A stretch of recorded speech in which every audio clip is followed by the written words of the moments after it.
بسم اللہ الرحمن الرحیم۔ 22 رجب کا دن عشق جعفری علیہ السلام کی خوشبو اپنے دامن میں سمیٹے دلوں پر اترتا ہے۔ یہ وہ دن ہے جو علم و حکمت کے امام جعفر صادق علیہ السلام کے نام سے منسوب ہے۔ اسی مقدس نسبت سے اس دن امام جعفر صادق علیہ السلام کے نام پر نظر و نیاز دی جاتی ہے، جسے بر صغیر میں عقیدت و محبت سے کونڈے کہا جاتا ہے۔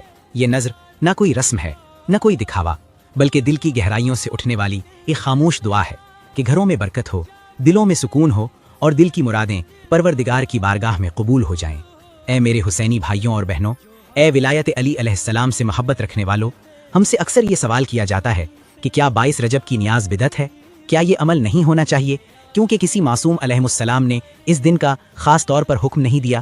تو ذرا ٹھہر کر سوچو، کیا کسی مومن کو ایک لقمہ کھلانا کبھی بدعت ہو سکتا ہے؟ امام جعفر صادق علیہ السلام کا ارشاد گونجتا ہے، جو شخص ایک مومن کو کھانا کھلائے، اللہ اس کے لیے 1,00,000 انسانوں کو کھانا کھلانے کا ثواب لکھ دیتا ہے۔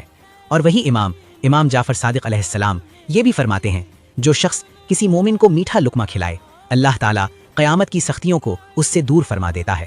اور رسول خدا محمد مصطفیٰ صلی اللہ علیہ وآلہ وسلم کا فرمان رحمت ہے کہ جو شخص کسی مومن کو میٹھا لقمہ کھلائے، اللہ تعالیٰ اس کی قبر کی سختی اور تنگی کو رحمت میں بدل دیتا ہے۔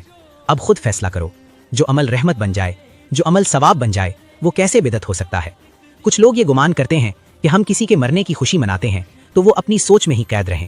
اہل ولایت کی خوشی کسی کی موت میں نہیں بلکہ حق کی پہچان میں ہوتی ہے، اور اگر مرنے والا اہل بیت علیہ السلام کا دشمن ہو تو شیعان حیدر کرار علی علیہ السلام کے لیے اس سے بڑی خوشی اور کیا ہو سکتی کہ باطل کا ایک نشان خود مٹ گیا۔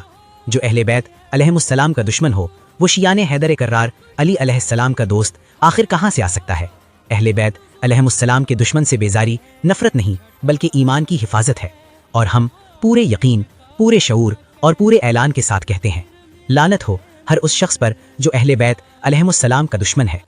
اے اللہ، اس نظر کو ہمارے گھروں میں قبول فرما، ہماری زندگیوں میں برکت عطا فرما، دلوں کی مرادیں پوری فرما، ہمیں اہل بیت علیہ السلام کی محبت اور ولایت میں ثابت قدم رکھ، اور ہمیں ہر برائی، ہر دشمنی سے محفوظ رکھ۔